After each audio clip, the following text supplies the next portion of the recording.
भगवान के दुश्मन श्रृंखला में आज हम कालिया दमन लीला के ऊपर चर्चा करेंगे। कालिया एक सर्प था और गर्व, छल कपट, दूसरों की हानि के बारे में सोचना, उसका चिंतन करना, क्रूरता, ये सब दुर्गुण कालिया की तरह हमारे मन में रहते हैं। और कालिया दमन जैसे भगवान श्री कृष्ण कालिया का पराभव कर उसको पूर्ण रूप से पराभूत करके उसको ब्रज धाम से निष्कासित करते हैं,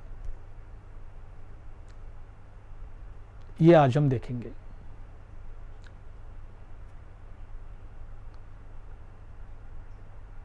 कथा का एक अंश श्रीमद् भागवत के दशम स्कंद के 15वें अध्याय के अंतिम श्लोकों में दिया गया है। पिछली बार हमने धेनुकासुर के वध की कथा देखी थी। तो एक दिन कृष्ण और कृष्ण के सखा बलराम के बिना रीते राम किसी कारणवश बलराम को उस दिन ब्रज में गाय को चराने को नहीं भेजा था। गोचारण में केवल श्री कृष्ण और उनके सखा थे। तो एक ऐसे प्रदेश में गए वो जहां पहले उन्होंने कभी उस प्रदेश को देखा नहीं था। तो वहां पे गाय और कृष्ण के सखा गोप, उन्होंने देखा कि ग्रीष्म काल, सूरज इतना तप गया है, इतनी प्यास लगी थी सबको कि जाकर वो एक हृद या जिसे तालाब कहते हैं, वहां जाकर जैसे ही सबने एक साथ पानी पिया, सब एक साथ मृत हो गए, सब के सब गतप्राण हो गए। वहां का विष इतना भयंकर था। ये कौन सा हृद है और किस कारण से यहां पर इतना विष हो गया है, ये कथा में आगे आएगा। सर्वप्रथम श्री कृष्ण ने वीक्ष्य तान उन सब को केवल अपनी अमृत भरी दृष्टि से देखकर पुनर्जीवित कर दिया। यह है भगवान की भगवत्ता।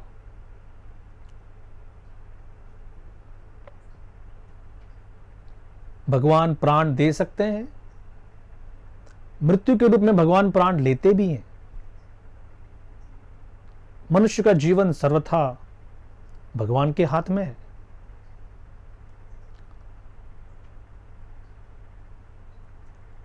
हमारे पूज्यपाद श्रीमद् राधा गोविंद दास गोस्वामी महाराज एक मार्मिक अनुभव कथन करते हैं। जब उन्होंने एक बार दशम स्कंद के बाल लीला के ऊपर भुवनेश्वर में कथा की थी। वे हरे कृष्ण भक्त थे ही, और किसी नवयुवक ने एक दिन कुछ विष पी लिया तो उसकी अवस्था बड़ी विकट थी और मृत्यु नहीं हो गई थी, लेकिन मुंह में फेन, फिर उल्टी आना, और ये सब उसकी दशा देखकर उसको एक अस्पताल ले गए। तो वहाँ डॉक्टर ने भी वही विष के ऊपर एंटीडोट, कुछ दवाएं कि किस प्रकार से ये विष शरीर से बाहर निकाला जाए, और कुछ घंटों में उन्होंने उसको स्थिर कर दिया, स्टेबल कर दिया। एक डॉक्टर आके कहने लगे, आखिर में आप भक्तों को भी हमारी आवश्यकता पड़ती ही है। तो महाराज श्री ने कहा, आप ऐसे क्या बात कर रहे हैं? बोले, नहीं नहीं, आप भगवान के भक्त हैं, नाम का जाप करते हैं, भगवान के भरोसे रहते हैं, भगवान के आश्रय में रहते हैं, लेकिन बचाने वाले इस समय तो हम ही हैं ना। तो महाराज ने पूछा, किस आधार पे आप कहते हैं कि केवल दवा या अस्पताल या डॉक्टर, केवल इन 3 चीजों ने उसको बचाया है? किस आधार पे कहते हैं? बोले, आधार क्या है, हम आपके सामने तो दिखाया है, पेशेंट आ गया और हमने उसको जीवित करके रखा है। महाराज ने पूछा, ये अस्पताल है ना? हाँ। क्या पूछने की बात, क्या अस्पताल तो है। यहां आप केवल लोगों को ठीक करते हैं और जिलाते हैं, है ना? बोला, हाँ बिल्कुल। यहां लोग, कभी रोगी मरते भी हैं? बोले, हाँ बहुत सारे मरते भी हैं। क्यों मरते हैं? आप इनको दवा देते हैं, दवा देने से वो तो ठीक होना चाहिए। बोले, नहीं नहीं, ऐसी बात नहीं है, हम पूरी कोशिश करते हैं, दवा देते हैं, लेकिन जिसको मरना होता है उसका तो मरना है ही। तो महाराज ने कहा कि इसीलिए हम भी कहते हैं, क्योंकि ये ठीक होना था इसलिए ठीक हो गया है। आप जैसे मारने की इच्छा नहीं रखते, फिर भी लोग मरते हैं, और आप कह रहे हैं कि अरे इनको तो मरना था इसलिए मर गए। भारतवर्ष में इस भावना का बड़ा अभाव है कि मनुष्य किस सीमा तक, किस प्रांत तक प्रयत्न कर सकता है और कब हमको सोचना चाहिए कि वास्तविक सारे प्रयत्न और सारा यश अपयश तो भगवान के हाथ में है। ऐसा नहीं कि हमको प्रयत्न नहीं करना चाहिए, अरे क्योंकि भगवान इसको बचाने वाले तो हमको क्या करने की जरूरत है। जैसे अभी इस विषाणु की महामारी के ऊपर सारे देशों ने मिलके $8 बिलियन, $8 बिलियन का कमिटमेंट किया है कि दवा निकाले, दवा निकाले, दवा निकाले। श्री कृष्ण गीता में कहते हैं, बीमारी दूर करने वाली औषधि मैं ही हूं। तो प्रयत्न हमारे, आशीर्वाद भगवान का। यह सही वैदिक संस्कृति है। तो यहां पर पूर्ण रूप से मृत गौवें, गोप सखा, इनको भगवान की अमृत भरी दृष्टि ने पुनर्जीवित कर दिया।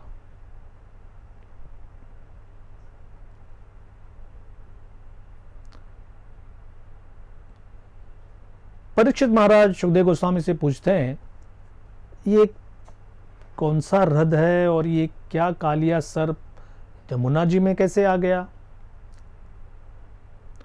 तो एक ही श्लोक में सुखदेव गोस्वामी कहते हैं कि यमुना का एक प्रदेश था जिसमें एक तालाब बन गया था, एक सरोवर, हृद।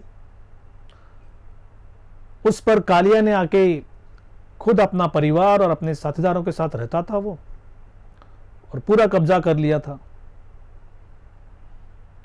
श्री कृष्ण ने उसको वहां से निष्कासित करके उस प्रदेश को पुनर्रूप से जीवित कर दिया।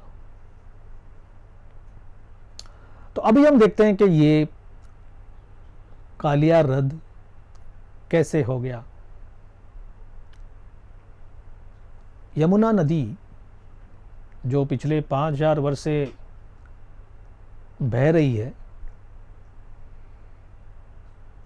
आज के वातावरण में उसको बहना नहीं कह सकते, क्योंकि अलग अलग जगह पर डैम लगाकर और इतना सारा इंडस्ट्रियल पोल्यूशन, कारखाने से निकला हुआ केमिकल डालते हैं हम। शायद कालिया के विष के बाद इसी का नंबर आएगा, या कौन जाने ये कालिया के विष से भी अधिक जहरीला हो सकता है। तो दो कहानियां जिससे इस कालिया दमन की जो हमारी मुख्य कथा है उसकी पूर्व कथा, ये दो कथा में बंटती है। कालिया एक सांप, और सांप होने के नाते वो अपने सर्पों के समाज में रहता था, और वहां पर गरुड़ जो कि विष्णु के वाहन है, शरीर उनका गरुड़ का है। तो जैसे हर पशु की वृत्ति भगवान ने ही बना के रखी है, गाय कभी मांस नहीं खाएगी, शेर कभी घास नहीं खाएगा।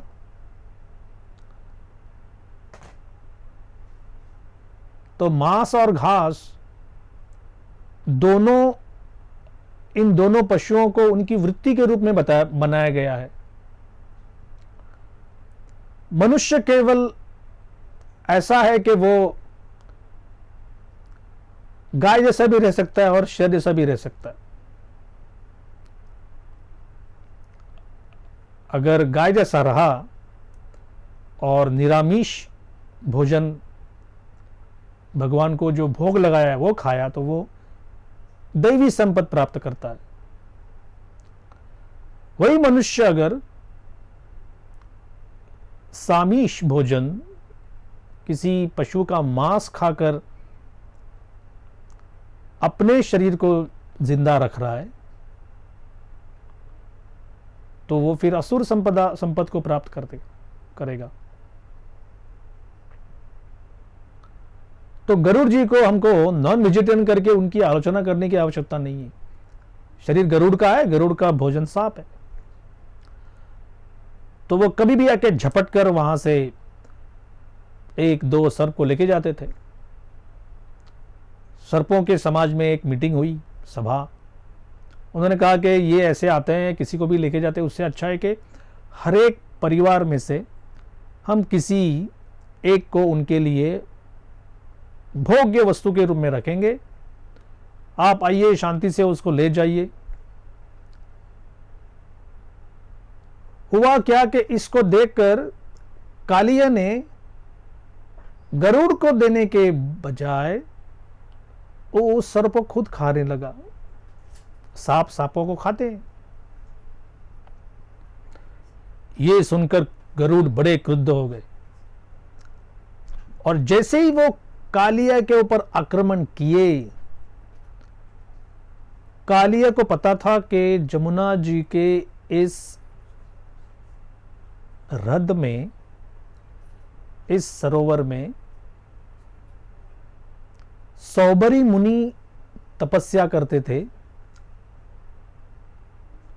और उन्होंने गरुड़ जी को यह शाप दिया था कि वो वहां पर प्रवेश नहीं कर सकता। हालांकि गरुड़ तो विष्णु के वाहन है, कोटि कोटि गुना किसी ऋषि मुनि का शाप उनको बाधित नहीं कर सकता, वो भगवान की विभूति है। लेकिन उन्होंने उस ऋषि को सम्मान करते हुए सोचा कि ठीक है, हम नहीं जाएंगे। बस इसी मौके का फायदा उठाकर कालिया ने अपना वहां पर डेरा बना लिया, और बड़ा मायावी था वो। जलस्तंभ नाम की एक सिद्ध विद्या को लेकर उसने वहां पर अपना महल, अपने परिवार के लिए घर, अपने अनुचरों के लिए घर, और बाकी जो मामूली सांप थे वो तो एक बिल में कई बिलों में रहते थे। ये कालिया और उसके अनुचर इतने जहरीले थे, उनके मुख से सदैव जहरीला एक धुआं निकलता था। कई वर्षों तक वहां रहने के कारण धीरे धीरे वहां का आसपास का प्रदेश पूर्ण रूप से विषाक्त हो गया। हवा विषैली, पानी विषैला,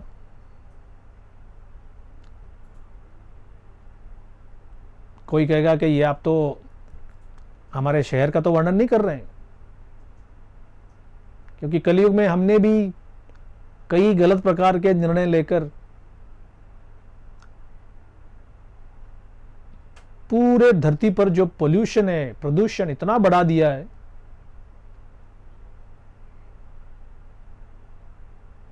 मैंने ऐसे सुना है कि कुछ शॉपिंग मॉल्स में अगर आपने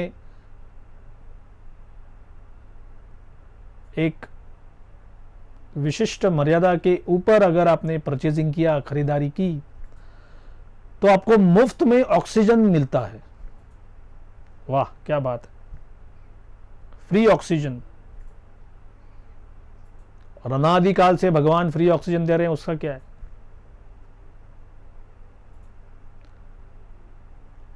तो फिर से हम हमारी मूल कथा में आते हैं कि कालिया के 101 फन, उसका परिवार, उसके मंत्री, उसके सैनिक और उनकी सारी प्रजा जो जमुना के किनारे अनेक अनेक सहस्रावधि बिल बनाकर वहां रहते थे,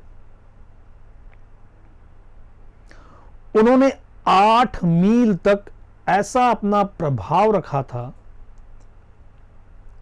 कि वहां पर घास का एक तिनका भी नहीं जिंदा था।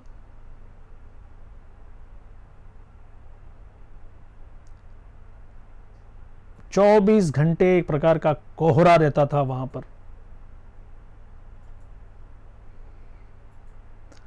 श्री कृष्ण ने अपने अनुचरों को, गौवों को और गोप सखाओं को जैसे ही पुनर्जीवित किया, वो दूर खड़े हो गए।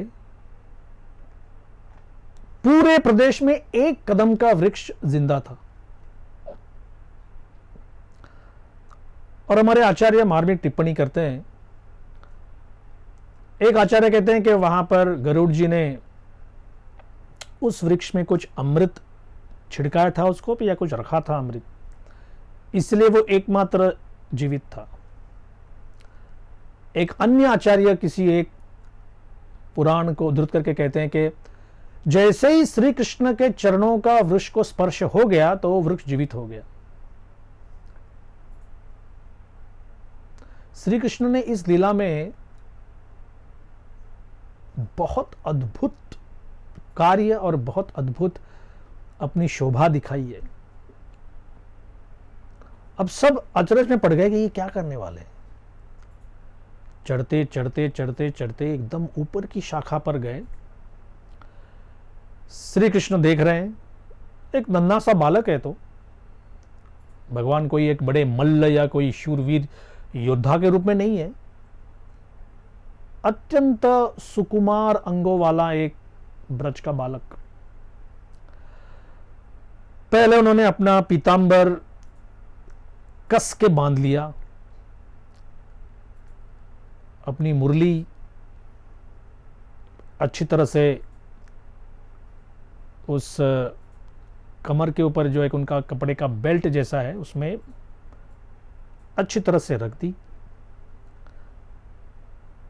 दोनों हाथों से अपने केशों को बांध लिया और जैसे मल्ल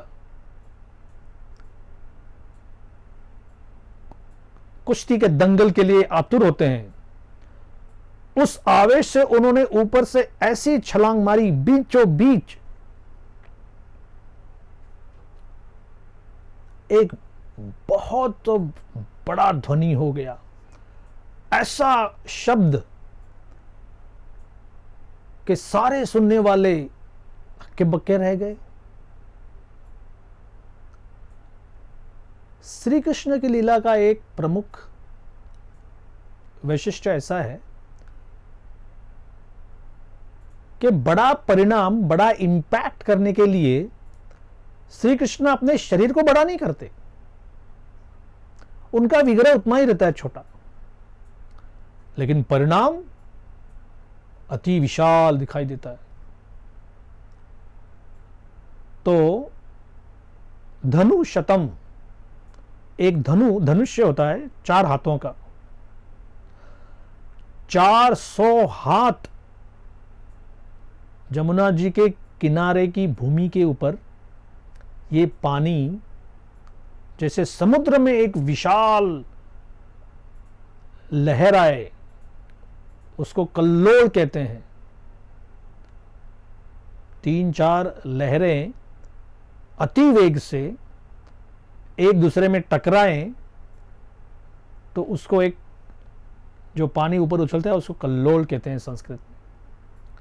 तो ऐसा पूरा जल बाहर आ गया।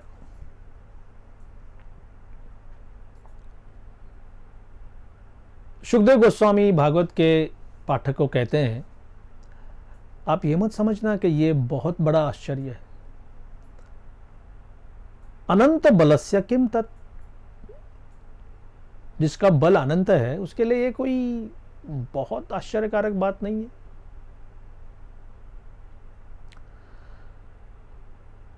श्री कृष्ण एक प्रचंड गजराज की भांति जल विहार कर रहे हैं। एक तो कालिया है, उसके हजारों सर्प हैं, उसके अनुचर,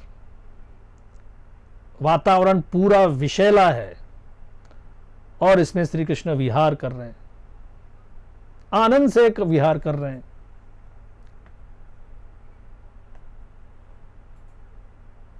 अपने ही डेरे में इस प्रकार से कोई साहस करके ऊपर से वहां पर विहार कर रहा है। जैसी कालिया को यह समाचार मिला, एकदम तुरंत भागा भागा वो आ गया और कुछ अंतर से श्री कृष्ण को देख रहा है। ये बड़ा ही सुंदर श्लोक है। क्या देखा कालिया ने?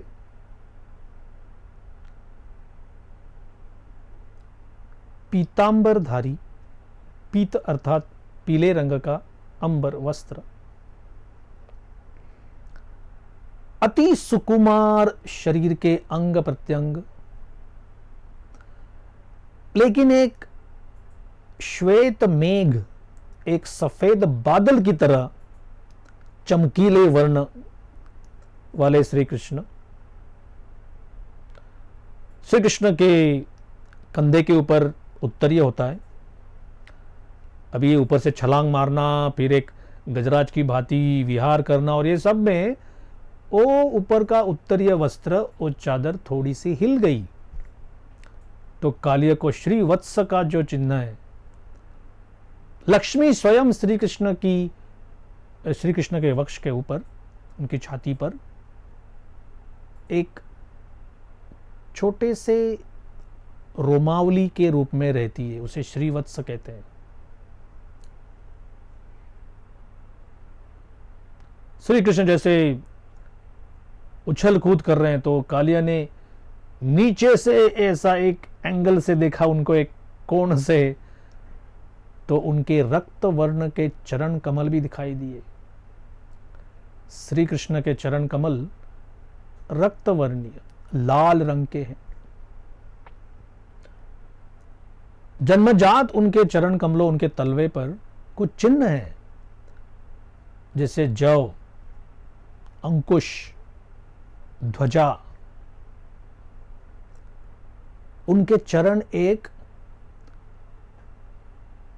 कमलोदर, कमल के फूल के उदर, उसका जो मध्य भाग है उसको उदर कहते हैं, उसके समान उनके चरण कमल है।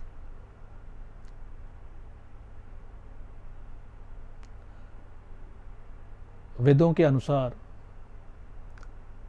भगवान का साक्षात दर्शन कितना दुर्लभ है।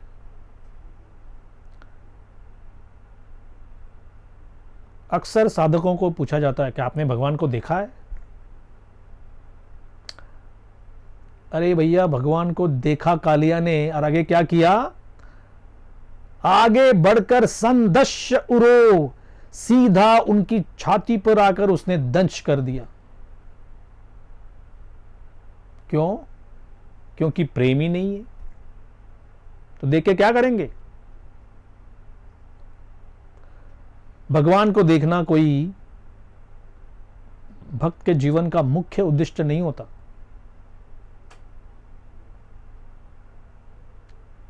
महान वैष्णव आचार्य श्री श्रीमद् भक्ति सिद्धांत सरस्वती गोस्वामी महाराज श्रील प्रभुपाद कहते हैं, ऐसी भक्ति करो, ऐसी सेवा करो कि भगवान स्वयं आपको देखने के उत्सुक हो। आप देखना चाहोगे तो क्या देखोगे? अंधेरे कमरे में अपनी उंगलियां नहीं देख सकते।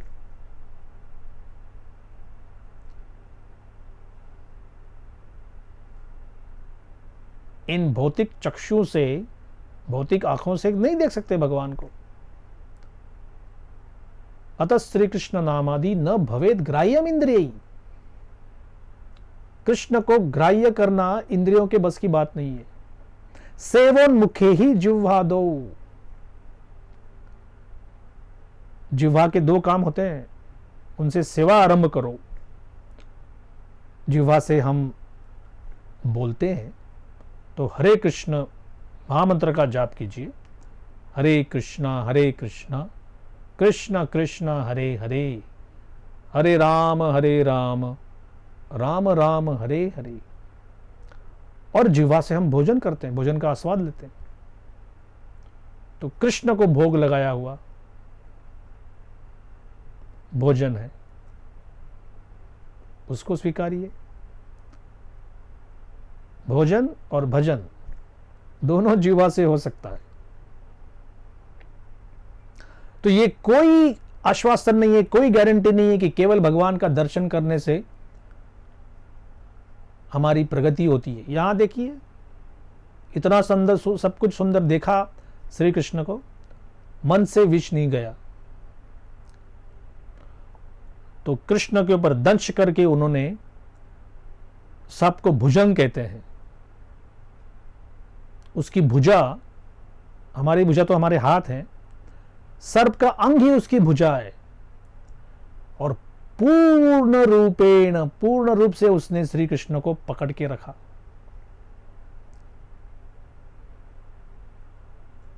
उसको लगा कि मैं उसे अपने शरीर से उसको मसल कर मार दूंगा। अब ये देखकर आसपास के किसान को बालक, गाय, वत्स, ये सब आर्त स्वर में रोने लगे।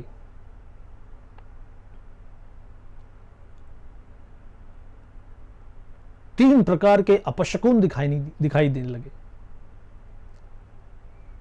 भूमि में कंपन होने लगा, आकाश में उल्कापात, हालांकि दिन था वो, तो भी भयंकर उल्कापात दिखाई दिया। और लोगों के शरीर में शरीर कंपने लगा। पुरुषों का बाया अंग, बाई आंख, बाई भुजा, बाया हाथ, ये अगर फड़फड़ाता है तो वो अपशकुन है। महिलाओं के लिए इसके विपरीत बताया गया है। महिलाओं को दाहिनी आंख, दायां हाथ, ये फड़फड़ाना, इसको अपशकुन बताया गया है।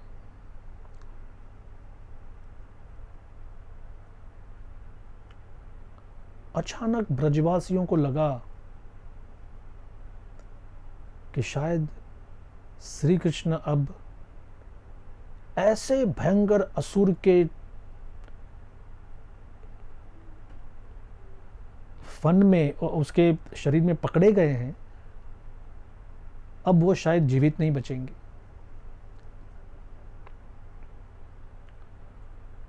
जैसे पहले बताया, बलराम जी श्री कृष्ण के साथ नहीं गए थे, बलराम जी तो स्मित हास्य करने लगे और हमारे आचार्य इस स्मित हास्य के पीछे का रहस्य बताते हैं।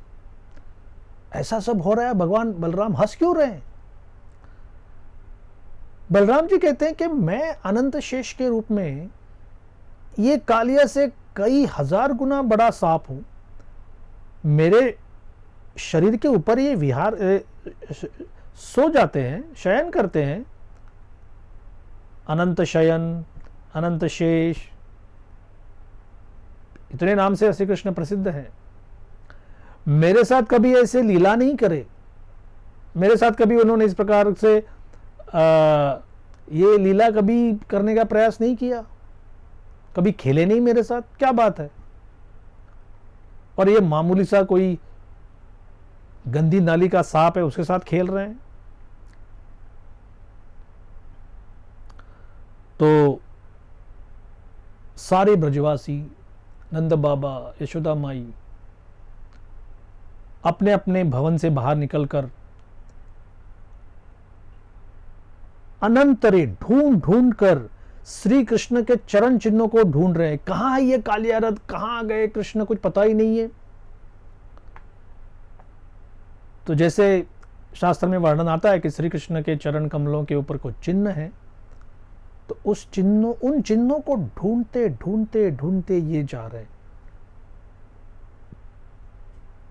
जहां जहां पर आप लोग में से जो वृंदावन गए हैं, वृंदावन में बहुत मुलायम बालू, सैंड अनेक जगह पर है। तो वन के मार्ग पर श्री कृष्ण के चरण चिन्ह दिखाई देते थे। जहां पर घास है, जहां पर पत्थर है, वहां पर शायद कभी नहीं दिखता था। अब एक प्रश्न उपस्थित होता है कि ये सब चरण चिन्ह इतने देर तक कैसे उसी अवस्था में टिके रहे? शुद्ध गोस्वामी एक शब्द योजन करते हैं, विषपति। श्री कृष्ण सारे गोप समाज के, गोप गोपियों के, गाय वत्स के, वृंदावन धाम के, पूरे ब्रजमंडल के अधिपति हैं। तो वहां के गौओं ने, पशुओं ने, गोप बालकों ने, बड़े बुजुर्ग, सब ने ये निश्चित कर लिया था कि कहीं भी श्री कृष्ण के चरण चिन्ह दिखाई दिए, उनके ऊपर अपने चरण पड़ने नहीं चाहिए। ये एक विशेष बात है जो दशम स्कंद में बताई गई है।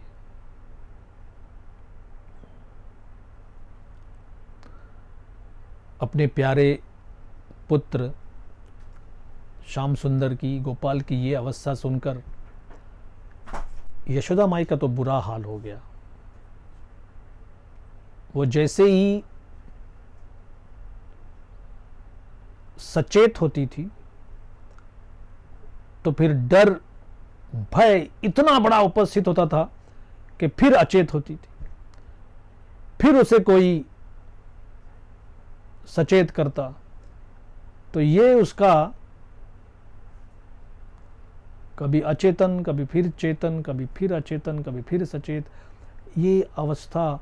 और सारी गोपियाँ जो उनकी आयु की गोपियाँ हैं, जो बड़ी बुजुर्ग हैं, वो उनको सांत्वना दे रही है, अरे यशोदा सब ठीक हो जाएगा, सब ठीक हो जाएगा। देखा ना, कुछ ही साल पहले पुतना आई, फिर तृणावर्त, बकासुर, वत्सासुर, इतने सारे दुरात्माओं ने हमारे श्री कृष्ण को हानि पहुंचाने की, उनका वध करने की, उनके प्राण लेने की कोशिश की, लेकिन भगवान नारायण तो बचाते रहे।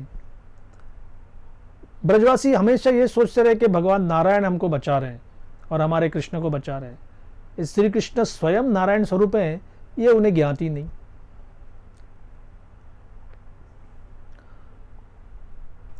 कुछ गोपियां अपने प्यारे ब्रज के प्रिय श्री कृष्ण की कथा बताने लगी।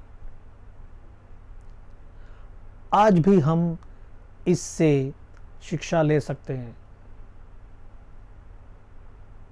अर्थात हम ब्रजवासियों के स्तर पर नहीं है, लेकिन चारों तरफ जब ये कोविड-19 वायरस का विष सर्वत्र फैल रहा है, जैसे मैंने कहा हमको प्रयत्न तो करना चाहिए, हम सब लॉकडाउन में हैं, सोशल डिस्टेंसिंग करना चाहिए, लेकिन एक दूसरे को सांत्वना देने के लिए ब्रज प्रिय कथा कथयन्त्यः, ब्रज के प्रिय कृष्ण की कथा सुनो सुनाओ, खुद पढ़िए दूसरों को पढ़ाइए, खुद श्रवण कीजिए दूसरों को श्रवण करवाइए। बलराम जी बहुत प्रयत्नपूर्वक सबको आश्वस्त कर रहे हैं कि आपको चिंता करने की आवश्यकता नहीं है। कुछ ब्रजवासियों को मुख से वचन बोल के, कुछ को किन्हीं को हाथ से पकड़कर, और अन्य किसी को केवल अपनी दृष्टि से बताए कि आप आगे मत बढ़िए, आगे मत बढ़िए।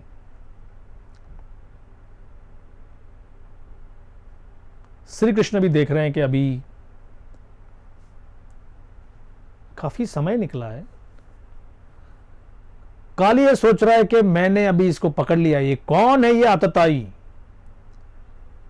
किसमें ये साहस, किसमें ये इतना धाड़स हो गया उसका कि वो ये साहस कर बैठा कि मेरे घर में आकर इस प्रकार का उत्पात मचाए। द्विशिखा, सुखदेव गोस्वामी वर्णन करते हैं, उसकी जीवा, सर्प की 2 जीवाएं होती है,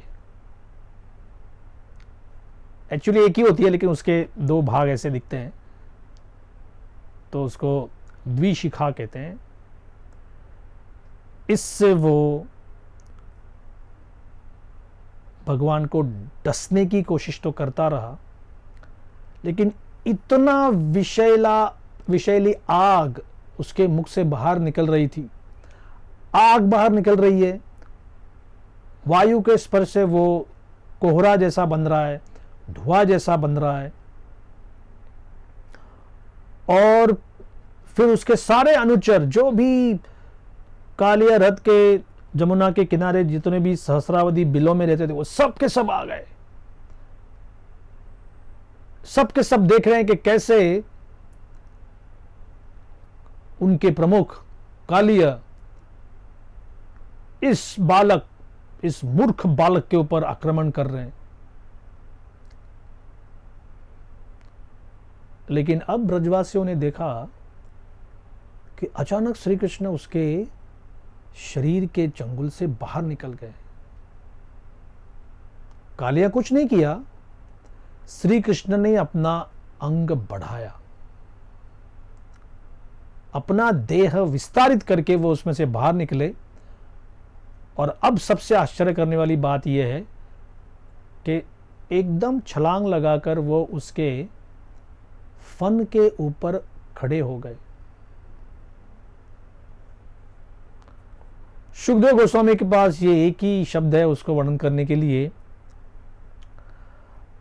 अखिल कला आदि गुरु न नर्त। अरे समस्त कलाएं, जितनी भी ललित कलाएं हैं भौतिक जगत में, उन समस्त कलाओं के आदि गुरु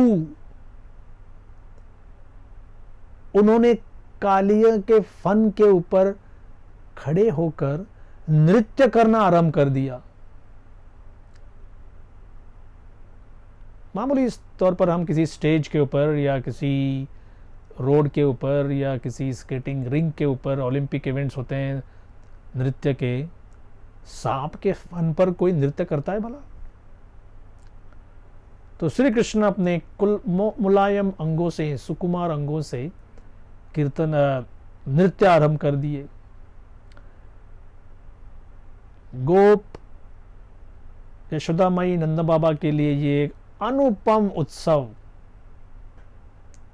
नेत्रों के लिए अनुपम उत्सव जैसे सिद्ध हो गया।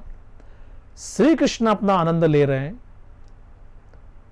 उछल रहे हैं, फिर अपने सुकुमार अंगों से कालिया के फन पर स्थित हो रहे हैं और एक एक जैसे श्री कृष्ण उछलकर नीचे आते थे, मानो कालिया के फन के ऊपर वज्राघात हो रहा था। 101 फन वाला कालिया एक फन को उठाकर पूरी शक्ति से श्री कृष्ण को डसने की कोशिश करता था। वहां से उछलते थे वो और उसी फन के ऊपर धड़ाम करके आते थे। ये धड़ाम करके केवल कालिया के लिए, बाकी लोग के लिए तो एकदम सुंदर नृत्य दिखाई दे रहा था। कालिया का विष धीरे धीरे समाप्त होने लगा। जितना विष था उसने सारा का सारा बाहर निकाल दिया और अभी ये वज्राघात उससे सहा नहीं जा रहा था। अभी खून निकलने लगा, उसकी खून की उल्टी हो रही है उसको। एक एक फन के ऊपर जैसे ही श्री कृष्ण के चरण गिरते थे, भैस करके सारा खून बाहर निकलता था। गात्र सारे शिथिल हो गए।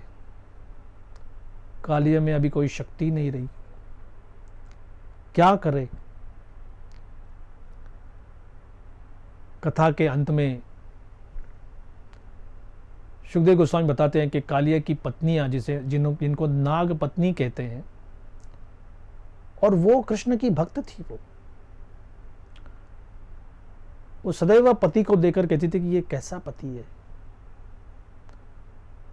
अरे हम विधवा हो जाए अच्छा है, कितना द्वेषी है ये, कितना क्रोधी है ये।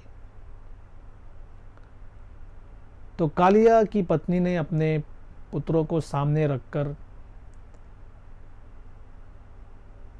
कालिया के लिए भगवान से क्षमा मांगी। कालिया ने भी अपनी ही पत्नियों का अनुगत्य करके जो प्रार्थनाएं पत्नियों ने की थी, पति महोदय उसी प्रार्थना को बोल रहे हैं। तो ये एक वैष्णव सिद्धांत है। कभी कभी भक्तों के मन में प्रश्न उपस्थित होता है कि भगवान को क्या प्रार्थना करें। आपको कोई अन्य स्वतंत्र प्रार्थना की आवश्यकता नहीं है। जो पिछले सहस्रावधि युगों से भक्तों ने प्रार्थना की है, उन्हीं को आप दोहराइए।